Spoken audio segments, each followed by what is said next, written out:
میں نے اپنے بیٹے کا پیغام دیا، اس نے ٹھکرا دیا تھا نا.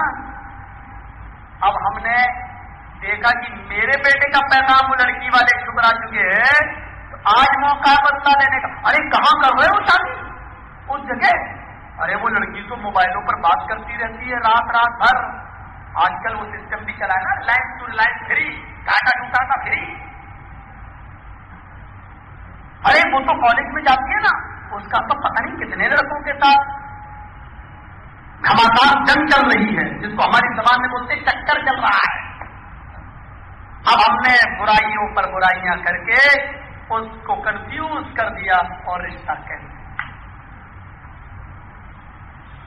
ایک یہ ہے زبان سے تکلیف، ایک وہ ہے زبان سے تکلیف کہ ہمارے پیر کے پیچھے ہم برائی کریں کسی کی بھی. فلاں ایسا کہہ رہا تھا، فلاں ایسا کہہ رہا تھا. اب یہاں ایک واقعہ ذہن میں آ رہا ہے. امیر معاویہ رضی اللہ تعالی عنہ کی بیوی فطرت تھی ان کے گھر کوئی مہمان آ جاتا تھا تو ان کو تھوڑی سی تکلیف ہوتی تھی. لو تھا دو آ گئے، کھانا پکاؤ، سلاؤ، بستر لگاؤ، تو تھوڑی سی اچاٹ ہو جاتی تھی. حافظ ابن کثیر نے اپنی مشہور کتاب البدایہ والنہایہ میں اس واقعے کو نقل کیا ہے. ان کو تکلیف ہو جاتی. تو ایک بار کوئی مہمان چلے آئے، امیر معاویہ کو بڑی خوشی ہوتی تھی، مہمان کو گھر میں سلا دیا. سوئی امیر معاویہ کی بیوی کو بڑی تکلیف ہو گئی ہے، چلایا، کھانا پکاؤ، یہ کرو وہ کرو. لیکن وہ مہمان جو آیا تھا وہ اپنے ذوق، ایک شوق تھا، ایک بری عادت تھی ان کی. وہ عادت یہ تھی کہ وہ گانا بجانے کو برا نہیں سمجھتے. رات میں جب ہم نے اندازہ لگایا کہ سب سو رہے ہوں گے تو اپنی سارنگی وارنگی لی اور بجانا شروع کر دیا اور گانا شروع کر دیا. ان کی بیوی اٹھ گئی. آواز باہر تو نہیں آ رہی تھی، لیکن جب سے نفرت تھی تو وہ ہر برائی ڈھونڈے گی. آپ کو اگر کسی سے نفرت ہے تو آپ اس کے پیچھے ہاتھ دھو کے پڑیں گے. اب یہاں جیسے بہت سے لوگ ہیں، خدا نہ کرے کسی کو میرے بارے میں بدنی ہو، لیکن جس کو اگر میرے بارے میں بدنی تو وہ جلسہ سننے نہیں آیا ہوگا.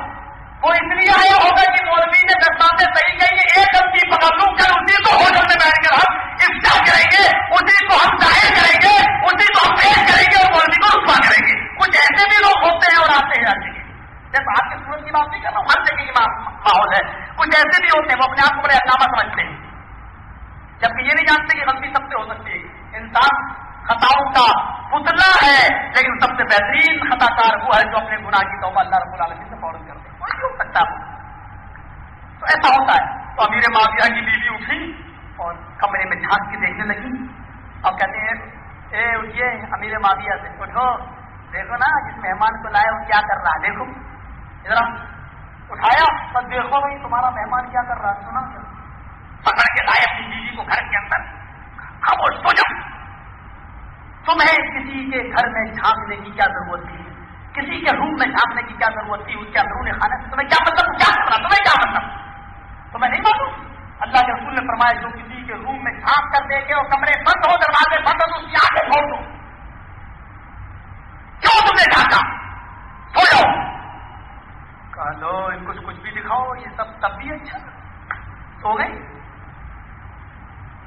امیر معاویہ انتظار کرنے لگے. میری بیوی گہری نیند میں کب سوتی ہے؟ سوچ رہے ہیں کہ یہ گہری نیند میں سو جائے اور میں اپنے مہمان بھائی کو اکیلے میں سمجھاؤں، اس کو نصیحت کروں، اس کو اچھی بات بتاؤں، اس کو ایک گانے سے میں روکوں اور اللہ کے رسول کی کوئی حدیث سناؤں. دیکھو نصیحت وہ ہوتی ہے جو اکیلے میں کی جائے، تنہائی میں کی جائے، کسی آدمی کی غلطی کو اس کے اکیلے سب پر سرے عام رسوا نہ کیا جائے، اس کو اکیلے میں سمجھایا جائے. جب اندازہ لگا لیا میرے معاویہ نے کہ میری بیوی بے ہوشی میں سو گئی، اٹھتے سمجھانے کے لیے جاتے، کمرے کے قریب پہنچتے تو کیا سنتے کہ اب وہی آدمی قرآن کی تلاوت کر رہا ہے. ابھی تھوڑی دیر پہلے وہ گانا گا رہا تھا، اب اسی آدمی کے قرآن کی تلاوت کی آواز آتی ہے. امیر معاویہ نے دروازے پہ کان لگائے تو وہ قرآن کی تلاوت کی سریلی آواز اس کی زبان سے آ رہی تھی. امیر معاویہ نے اب جھانک کر دیکھا تو کیا دیکھتے ہیں کہ وہ آدمی قرآن کی تلاوت میں مصروف ہے. اس سے کچھ نہیں کہا. اپنی بیوی جو سو رہی تھی اس کو اٹھایا، ادھر آؤ، اٹھاؤ، دیکھو یہ آدمی اب کیا کر رہا ہے. امیر معاویہ کی بیوی نے اس کو قرآن پڑھتے ہوئے سنا واپس آئی, کہنے لگی سمجھ میں نہیں آتا, کبھی گانا گاتا ہے کبھی قرآن پڑھتا ہے. حضرت امیر معاویہ نے کہا تم نے مجھے میری بھائی کی برائی دکھائی اور میں نے تمہیں اپنے بھائی کی خوبی دکھائی, میں نے اپنے بھائی کی اچھائی تمہیں دکھائی. ہر انسان کے اندر کچھ خوبیاں ہوتی ہیں تو کچھ خامیاں بھی ہوتی ہیں. خامیوں کو نظر انداز کر دیا کرو اور خوبیوں کو لے لیا کرو. جب کوئی آدمی کسی ایک کو برا کہتا ہے تو اس کی طرف ایک انگلی اٹھتی ہے, لیکن برا کہنے والے کی طرف تین تین انگلیاں اٹھتی ہیں. یہ اس بات کی علامت ہے آئے دوسرے کو برا کہنے والے, دوسرے پر انگلی اٹھانے والے, اس میں تو ایک برائی ہے, تیرے اندر تین تین خامیاں ہیں. پہلے تو اپنی خامی کو دور کر, بعد میں تو دوسرے کی خامی پر نظر ڈال. یا اندازہ لگاؤ اپنے بھائی کی خیر خواہ نصیحتیں کس طریقے سے کرنا چاہیے, ہمدردی کس طریقے سے کرنا چاہیے. میرے بھائیوں میں جانتا ہوں کہ رمضان کی رات ہے اور شہری میں بھی اٹھنا ہے, ہماری بہنیں بھی آئی ہیں, ہماری مائیں بھی آئی ہوئی ہیں اور ہمیں بھی ایک لمبا سفر کرنا ہے. میں آپ کو ایک دو واقعے کی طرف اور لے جانا چاہتا ہوں جو بڑے دردناک ہے. حضرت عمر فاروق کو دیکھو, رات کی تاریخی ہے اور رات میں گشت کر رہے ہیں. پتا چلا کہ ایک آدمی گانا کا بڈھا ہے اور شراب کے نشے میں دھت ہے. ان کی دیوار پہ چڑھتے ہیں, کیا دیکھتے ہیں کہ بڈھا شراب پیے ہوئے ہے اور اس کے پاس کچھ رقاصہ کچھ جانور ناچ رہی ہیں. حضرت عمر فاروق جوشیلے سے دیوار پہ چڑھ گئے, دیکھا اچھا آج تو بڈھا رنگے ہاتھ پکڑا گیا, ویسے منع کر دیتا تھا, آج تو رنگے ہاتھ کود گئے, شراب لگا کر اندر چلے گئے. بڈھے آج تو منع نہیں کر سکتا, میں نے تجھے رنگے ہاتھ پکڑا, چلو. عمر کو دیکھ کے شراب کا نشہ دور, عمر کو دیکھا شراب کا نشہ اتر گیا. اس کے کوڑے میں نانی ایسی ایک درا کرتا تھا, نانی یاد آ جاتی, دوسرا درا کرتا تھا, چھٹی کا دودھ یاد آ جاتا تھا. رحم نام کی کوئی چیز نہیں. اور قرآن نے کہا ہے حدود پورا کرتے وقت, سزا دیتے وقت, اسلامی قانون پورا کرتے وقت تمہارے دل میں رحم نہیں آنا چاہیے. اگر رحم آتے تو سزا نہیں دے سکتے ہو. بولتے چل, ہاتھ پکڑا لے کے گئے, کہنے لگا امیر المومنین میری غلطی ہے بالکل ٹھیک, مجھے سزا دو بالکل صحیح ہے, میں سزا کے مستحق ہوں, مجھے سزا ملنی چاہیے, میں شرابی ہوں, مجھے کوڑے پڑنا چاہیے, میں نے نوجوان لڑکیوں کا ناچ کروایا, مجھے سزا ملنی چاہیے. لیکن آپ بھی تو مجرم ہیں, میں نے غلطی کی ہے تو آپ نے بھی دونوں تین جرم کیے. حضرت عمر فاروق میں چھوڑ دیا, پہلے یہ بتا میرا جرم کیا ہے. ایسا کوئی آدمی ہونا چاہیے, ایسا خلیفہ اور ذمہ دار ہونا چاہیے. پہلے میری غلطی بتا, میرا قصور بتا کیا. کہا حضرت عمر فاروق نے پہلے میرا جرم بتا. کہا اس بوڑھے نے آپ کا جرم یہ ہے کہ اللہ کے نبی فرماتے ہیں کسی کے گھر کے دروازے پر ہو تو اس کے گھر کی جاسوسی نہ کرو. آیا امیر المومنین آپ نے میرے گھر میں تاک جھاگ کی ہے, جاسوسی کی ہے, میرے اندرون معاملے میں آپ نے دخل اندازی دی ہے. اچھا بتاؤ اگر میں اپنی بیوی سے صحبت کر رہا ہوتا تو تم کیا کرتے؟ نبی نے فرمایا کہ اگر کوئی تاک جھانکی کرے تو آنکھیں پھوڑ دو. بتاؤ کیا سزا ملنی چاہیے تمہیں, تم امیر المومنین ہو. بوڑھے تم بالکل ٹھیک کہہ رہے ہو, میں اپنی اس غلطی کو آج کے بعد سدھار لوں گا, میری دوسری غلطی بتا. امیر المومنین آپ کی دوسری غلطی ہے کہ اللہ کے نبی نے فرمایا جب کسی کے گھر میں جاؤ تو اس کی اجازت لے کے جاؤ. آپ بغیر اجازت میرے گھر میں داخل ہوئے, میری اجازت آپ نے نہیں لی. تم نے بالکل سچا, آئندہ میں یہ غلطی بھی سدھار لوں گا. میرا تیسرا جرم بتاؤ.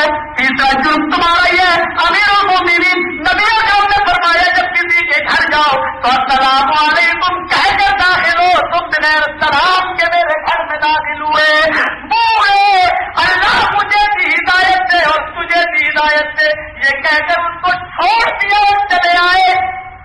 4 سال گزر گئے, بوڑھا ہوتا گیا, عمر کی خلافت میں جوش آتا گیا. بوڑھا اتنا کمزور ہو گیا, لاٹھی لے کے چلنے لگا, کمر جھکا کے چلنے لگا, کمانے کے لائق